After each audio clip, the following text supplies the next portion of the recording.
Assalamualaikum warahmatullahi wabarakatuh. Perkenalkan, nama saya LPK Putri.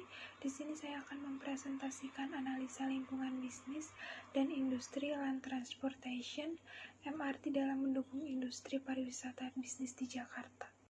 Latar belakang: sebagai pusat kota dari pemerintah dan perdagangan Indonesia, Jakarta adalah magnet bagi setiap orang, baik di Indonesia maupun di luar negeri, dalam melakukan aktivitas bisnis.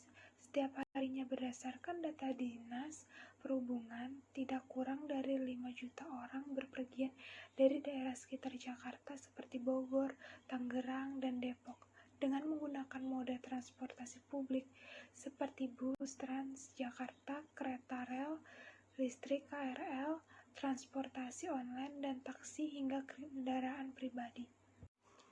Faktor analisis. Yang pertama, faktor politik. Legal politik. PT MRT Jakarta dipandang sebagai perusahaan yang mematuhi kode etik dan mematuhi peraturan perundang-undangan, khususnya di bidang lingkungan. Kedua, faktor ekonomi. Dari sisi ekonomi, MRT Jakarta dipercaya mampu mendukung pertumbuhan ekonomi, sekaligus mempercepat pembangunan infrastruktur.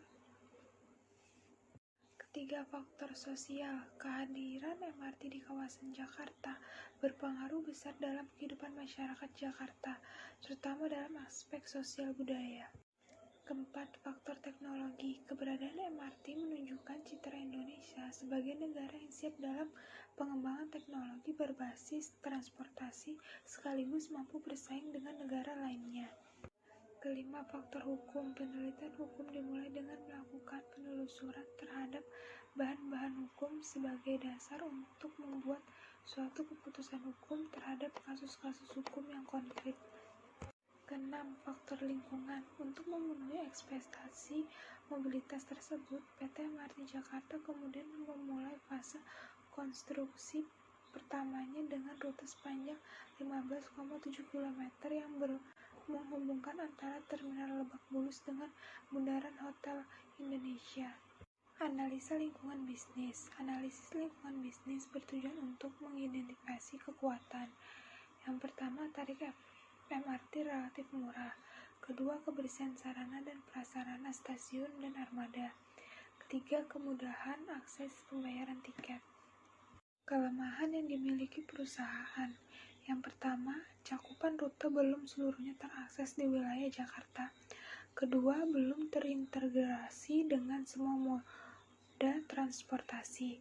Ketiga, sarana stasiun belum lengkap, utilitas yang belum maksimal. Serta peluang. Yang pertama, meningkatkan jumlah penduduk Jakarta sekitar 1% per tahun.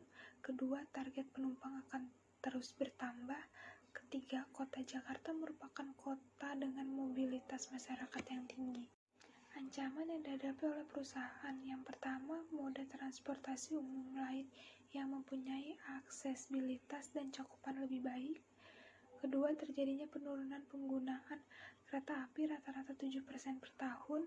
Ketiga, masyarakat lebih suka menggunakan kendaraan pribadi.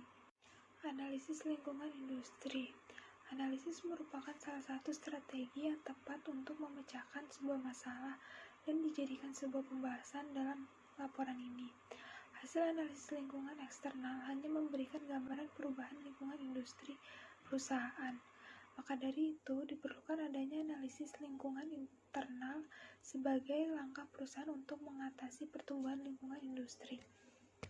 BCG Matrix terdiri dari 4 kuadran di sepanjang 2 sumbu, pangsa pasar dan tingkatan pertumbuhan.